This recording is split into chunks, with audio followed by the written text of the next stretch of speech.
Entitlement has also been defined as the inability to tolerate frustration.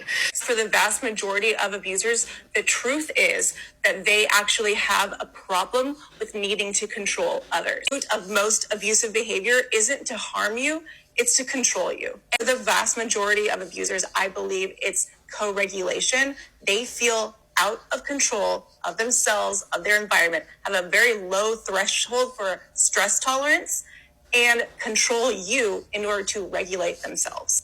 I love that we're having these conversations on covert abuse and entitlement to emotional labor. First of all, go back and watch that entire video. I believe that most covert emotional and psychological abuse is happening when people feel a loss of control over their own emotional experience. So in an attempt to regain control, they try to control other people so they can feel safe. And we see this all the time with people misusing boundaries. As she discussed in the video, they're not intending to abuse, but they are intending to control. And emotional and psychological abuse is defined as using a set of tactics to control. So in an effort to regain control, they grab at whatever they can outside of the self, because that is what we've been taught to do. We haven't learned the tools of self-regulation.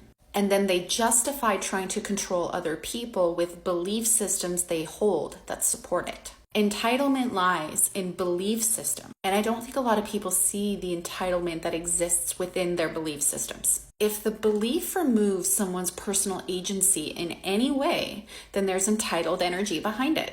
My partner should meet my needs. And when it is impossible for them to meet your needs because your needs are rooted in how they need to behave in order for you to feel good about you, you justify using guilt, manipulation, or anger because they're not meeting your unhealthy, unrealistic expectations. Or love is unconditional. This belief deeply benefits an abuser because it gives them a free pass to behave poorly. Unconditional love only exists as unconditional self-love. When you have unconditional self-love, you're able to love people for who they are. You don't need to change them because you see where they are on their journey. You decide if it aligns with where you are on yours, and if it doesn't, you let them go with love. Unconditional love does not equal unconditional tolerance. Or how about I shouldn't have to tell you how I feel? You should just know. First of all, expecting your partner to mind read is a cognitive distortion. Second, open and transparent communication is at the root of all healthy relationships. Holding this belief gives you permission to be passive aggressive, issue guilt trips, or give the silent treatment when somebody doesn't successfully guess what's wrong. There are healthier beliefs to hold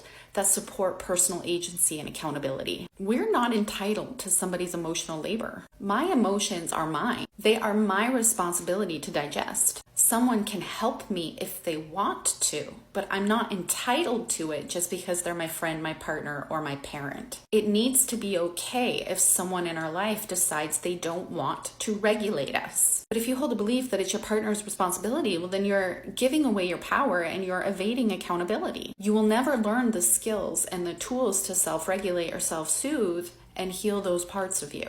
As your partner, I can hold a safe space for you to explore your emotions, but it is not my responsibility to manage them for you.